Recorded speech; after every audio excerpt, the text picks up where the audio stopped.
ഞായറാഴ്ച വൈകുന്നേര സമയമാണ്. കോഴിക്കോട് നഗരത്തിൽ വലിയ തിരക്കുള്ള സമയം.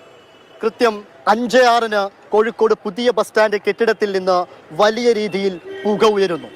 കോഴിക്കോട് നഗരത്തിൻ്റെ ഏതു ഭാഗത്തിൽ നിന്ന് നോക്കിയാൽ പോലും കാണാവുന്ന കറുത്ത പുകയാണ് ഉയർന്നത്. ആളുകളെല്ലാം ഓടി രക്ഷപ്പെടാൻ ശ്രമിക്കുന്നു. പക്ഷേ രക്ഷാപ്രവർത്തനത്തിന് ആദ്യ ഫയർഫോഴ്സ് യൂണിറ്റ് എത്താൻ വൈകിയെന്നാണ് വലിയ ആരോപണം. വൈകിട്ട് 5:06 പുതിയ ബസ് സ്റ്റാൻഡിലെ കെട്ടിടത്തിലുണ്ടായ തീ അണയ്ക്കാനായി ആദ്യ യൂണിറ്റ് ഫയർഫോഴ്സ് എത്തിയത് 20 മിനിറ്റിന് ശേഷമാണ്. അത്രയും നേരം ഒന്നും ചെയ്യാനാകാതെ നാട്ടുകാർ പരിഭ്രാന്തരായി ഓടി. കുറഞ്ഞ സമയം കൊണ്ട് കെട്ടിടത്തിലുണ്ടായിരുന്നവർക്ക് ഓടി രക്ഷപ്പെടാൻ കഴിഞ്ഞു എന്നത് മാത്രമാണ് ആശ്വാസം. 5:26 വന്ന് 3 വണ്ടി വന്നതല്ലാതെ ഈ 4 വണ്ടിയിൽ ആകെ വെള്ളടിച്ച വെള്ളം കഴിഞ്ഞു, വെള്ളമില്ല. ഇവിടെ എല്ലാം ഉണ്ട്. ഇപ്പം മൊത്തത്തിൽ കത്തി നോക്കണം, നമുക്ക് കുറച്ച് കഴിഞ്ഞാലേ പറയാൻ പറ്റുള്ളൂ. അതോ അല്ലോ നേരത്തിനെക്കാട്ടി രൂക്ഷമായി അതൊക്കെ. ഒന്നാം നിലയിലെ കാലിക്കറ്റ് ടെക്സ്റ്റൈൽസിലാണ് വലിയ രീതിയിൽ തീ പടർന്നത്. കുറഞ്ഞ സമയം കൊണ്ടുതന്നെ മറ്റു കെട്ടിടങ്ങളിലേക്ക് തീ പടർന്നു പിടിച്ചു.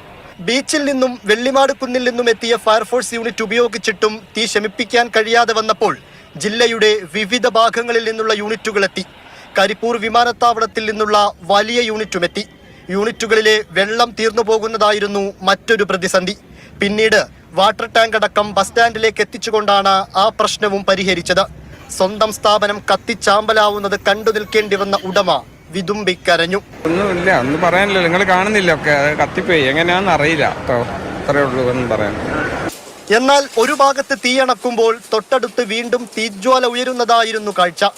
ആശങ്കയുടെ മണിക്കൂറുകൾ അങ്ങനെ നീണ്ടുപോയി. ഒടുവിൽ JCB എത്തി കെട്ടിടത്തിലെ തകര ഷീറ്റുകൾക്ക് ദ്വാരമുണ്ടാക്കി. നീളമുള്ള കോണികളെത്തിച്ച് കെട്ടിടത്തിന്റെ മുകളിലേക്ക് കയറിയും തീയണച്ചു.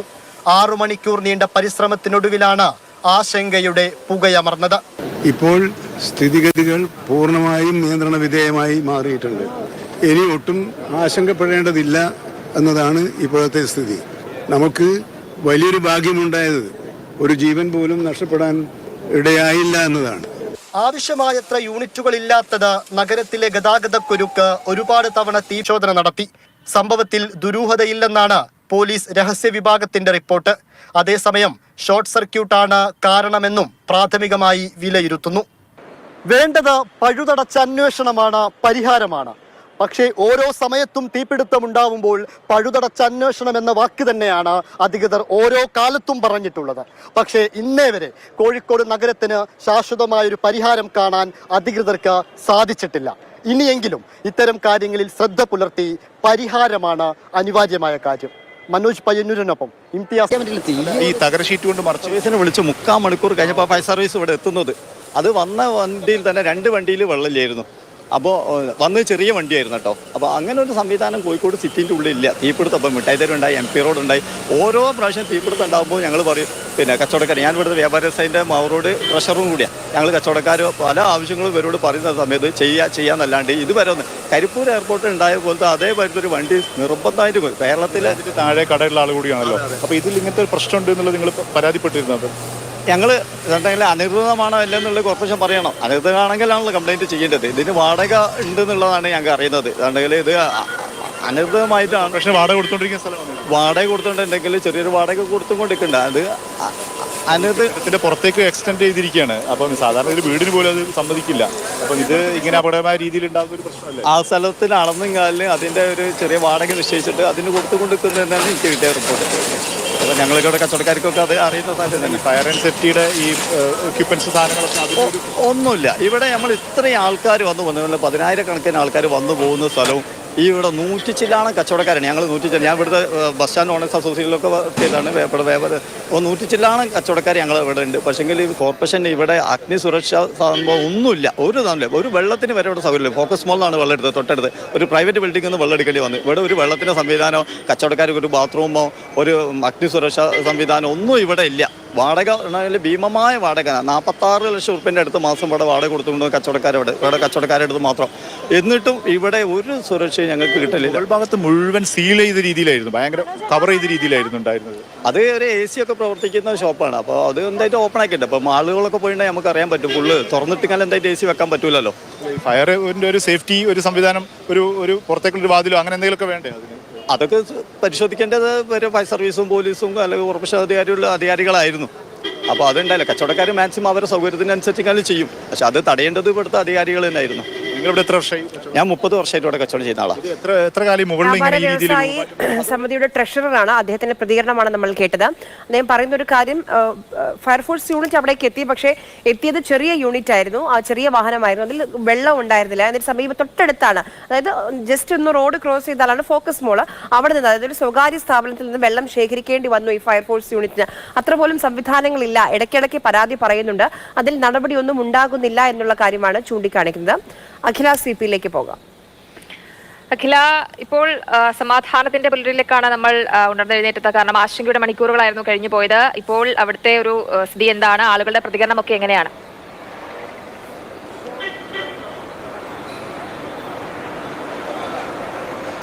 അതേ ജയലക്ഷ്മി സൂചിപ്പിച്ചതുപോലെ ആശങ്കയുടെ നിമിഷങ്ങളൊക്കെ പോയിരിക്കുന്നു. വലിയ ഒരു ആശ്വാസമാണ്. കാരണം ഇന്നലെ ഒരു 5 മണിക്കൂറിന് ശേഷമാണ് തീ അണച്ചത് എന്ന് പറയുന്നത് വലിയൊരു പ്രതിസന്ധിയായിരുന്നു. പക്ഷേ ഇപ്പോൾ തീ നിയന്ത്രണ വിധേയമായിരിക്കുന്നു. എങ്കിലും ഞാൻ ഇന്നലെ കെട്ടിടത്തിന്റെ മുകളിലായിരുന്നു. അപ്പോൾ നമ്മൾ തീ നിയന്ത്രണ വിധേയമാണ് എന്നെല്ലാം പറയുമ്പോഴും കെട്ടിടത്തിന്റെ മുകളിൽ നിന്ന് ഉള്ളിലേക്ക് വ്യക്തമായി കാണാമായിരുന്നു. ആ സമയത്ത് തന്നെ തീ ആളുന്ന തരത്തിലുള്ള സ്ഥിതിയൊക്കെ ഉണ്ടായിരുന്നു. എങ്കിലും തീ നിയന്ത്രണ വിധേയമായിരുന്നു ഏറെക്കുറെ ഒരു 10 മണിക്ക് ശേഷം എന്ന് വേണമെങ്കിൽ പറയാം. പക്ഷേ ഞാനിപ്പോൾ ഇവിടെ നിൽക്കുന്നത് PCR എന്ന് പറയുന്ന മെഡിക്കൽ ഷോപ്പിന് മുന്നിലാണ്. അപ്പോൾ ഏറ്റവും കൂടുതൽ പ്രതിസന്ധിയായത് ഈ മെഡിക്കൽ ഷോപ്പ് ഗോഡൌണിലേക്ക് തീ പടർന്ന സമയത്താണ്. അതുകൊണ്ട് തന്നെ വലിയ വെല്ലുവിളിയായിരുന്നു ഇവിടേക്ക് ഇങ്ങോട്ട് പടർന്ന തീ അണയ്ക്കുക എന്നുള്ളത്. അതുകൊണ്ട് തന്നെ 3ഓളം JCB-യും ഇത്തരത്തിൽ ക്രെയിനും ഉൾപ്പെടെയുള്ള സംഘങ്ങൾ എത്തിയാണ് ഈ PCR എന്ന് പറയുന്ന മെഡിക്കൽ ഷോപ്പ് പൊളിച്ചതിന് ശേഷം അങ്ങോട്ട് തീ അണച്ചത്. അപ്പോൾ ഇന്നലെ ഈ ഫയർഫോഴ്സ് ഉദ്യോഗസ്ഥര് മാധ്യമങ്ങളോട് പ്രതികരിക്കുമ്പോൾ തന്നെ പറഞ്ഞിരുന്നു, ഒരു ചെറിയ ജനാല പോലും ഇല്ലാത്തൊരു കെട്ടിടമാണ്, കൊട്ടിയടച്ച ഒരു നിലയിലായിരുന്നു. ഒരു വിശാലമായ ജനലോ അത്തരത്തിലുള്ള ഒരു സംവിധാനങ്ങളും ഈ കെട്ടിടത്തിനുള്ളിൽ ഉണ്ടായിരുന്നില്ല എന്ന് ഫയർഫോഴ്സ് ഉദ്യോഗസ്ഥർ തന്നെ ഇന്നലെ വ്യക്തമായിരുന്നു. അവരെ സംബന്ധിച്ചിടത്തോളം വളരെ ദുഷ്കരമായാണ്, അല്ലെങ്കിൽ വളരെ കഷ്ടപ്പെട്ടിട്ടായിരുന്നു അവർ ഇന്നലെ ഈ രക്ഷാപ്രവർത്തനം ഉൾപ്പെടെയുള്ളവ നടത്തിയിരുന്നത്. അവരുടെ പരിശ്രമത്തിന്റെ ഫലമായി തന്നെയാണ് ഈ തീ അണച്ചതും. അപ്പോൾ പ്രധാനമായും അവരിപ്പോ ഇന്ന് മേയർ നമ്മളോട് വ്യക്തമാക്കിയതും അത്തരം കാര്യങ്ങളാണ്.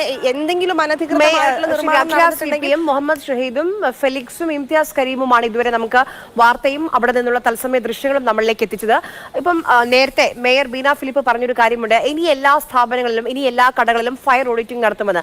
അത് ഇങ്ങനെ ഒരു അപകടം ഉണ്ടാകുമ്പോൾ അല്ല നടത്തേണ്ടത്. കോർപ്പറേഷന് കൃത്യമായ ഉത്തരവാദിത്തമുണ്ട്. കൃത്യമായ കാലയളവിൽ ഫയർ ഓഡിറ്റിംഗ് നടത്തണം. അതോടൊപ്പം തന്നെ ഇത്തരത്തിലുള്ള ചട്ടലംഘനങ്ങൾ കണ്ടെത്തുകയും വേണം. അതിനാണ് നമ്മളൊക്കെ നികുതി അടയ്ക്കുന്നത് കോർപ്പറേഷൻ.